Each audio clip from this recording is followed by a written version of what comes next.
Hi guys, good morning po. Katatapos ko lang po mag-jogging ngayon. Tapos dumiretso ako dito sa silangan, sa kubo po ni Ama. Si Ama po kasi ay nagkasakit. Hindi niya lang ito nabibisita. Dami niya palang ano dito, tandang, ayan o. 5.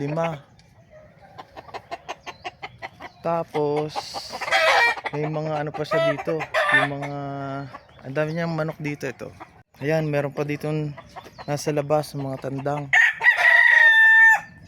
Merong inahin na may sisiw. Tapos pakalat-kalat tong ibang ano, mga manok. Ayan o. Madami pong tanim dito si Ama. Merong guyabano. Ayun, may bunga oh.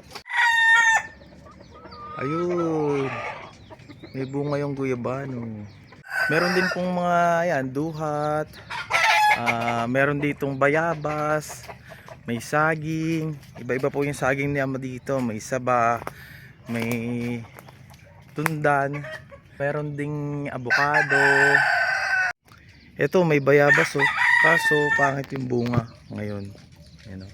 Pero meron dito si Ama tanim na ano, malalaking ano, bayabas. So ikot-ikot lang tayo.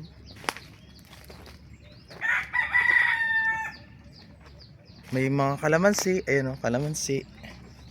Yan, pero wala pang bunga. Minsan po bibisita tayo dito na mag ano, pag halimbawa may mga bunga na yung ano, i-harvest natin. Dami. Oh, may bunga pa yung avocado oh. Ayan, avocado. Ayun pa. Oh. Hayain ko dito si Inay minsan maglilinis.